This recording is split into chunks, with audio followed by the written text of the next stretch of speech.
Bismillahirrahmanirrahim. Alhamdulillahi rabbil alamin. Wassalatu wassalamu ala rasulillahi wa ala alihi ashabihi ajma'in. Në emër të Allahut, të gjithë mëshirshmit, mëshiruesit të madh. Falënderimet e plota i takojnë Allahut, ndërsa salavatet dhe selamet qofshin mbi të dërguarin e fundit, mbi familjen e tij dhe mbi shokët e tij fisnik. Vëllezër të nderuar, sot do të flasim për pendimin e sinqertë.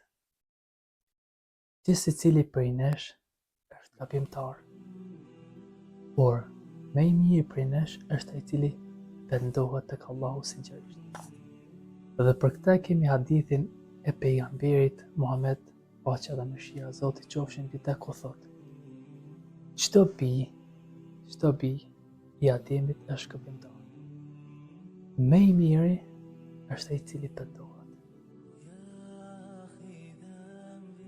Ka njerëz që mendojnë, thonë, gabimet e mia janë të shumta. Më thotë Zoti nuk më fal mua. Zoti thotë nuk më fal mua. Zoti thotë, mos e humni shpresën në mëshirën e Allahut, vërtet Allahu fal çdo gabim. Dhe robi thotë që Zoti nuk e fal gabimin. Zoti gjithë secili prej nesh, kur pendohet sinqerisht tek Allahu Zoti.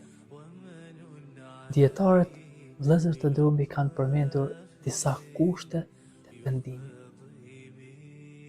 Kushti i parë është kur personi gabon, ta lë menjëherë mëkatin.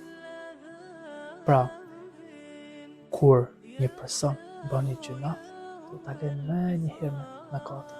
E dyta është që të ndjej keqardhje në zemër kur gabon.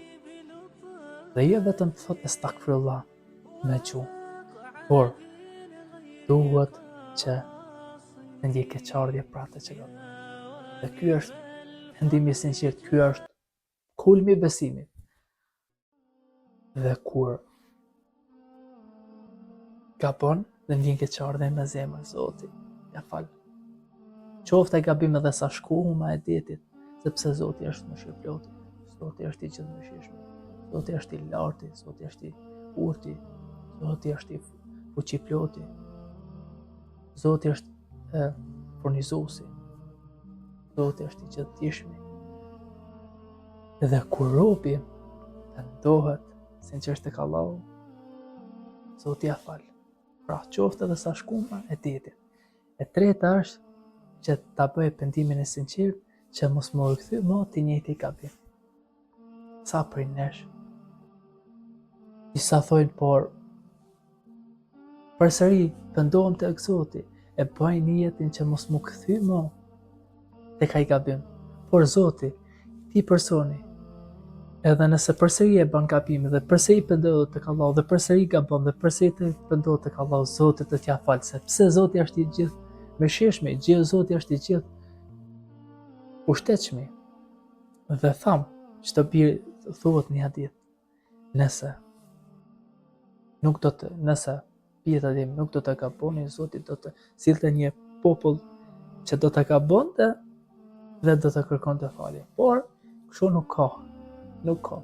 Vetëm është cekur në mënyrë që ne vjedësohemi dhe pasi që kemi gabon gabimin, të kërkojmë falje tek i Madhi i Zot.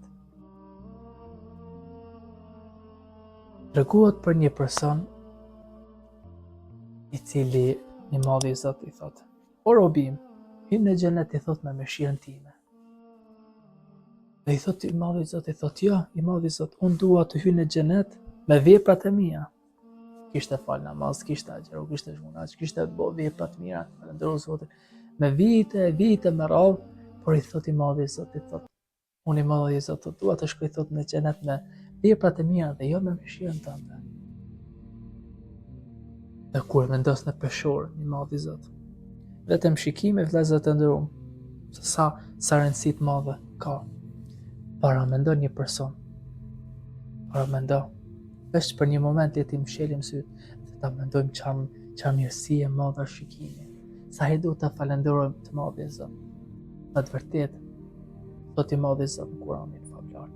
Nëse i numëroni të mirat e Allahut, nuk do të mund të arrini ti për kufizoni. Pse? Sepse të mirat e Zotit janë të shumta.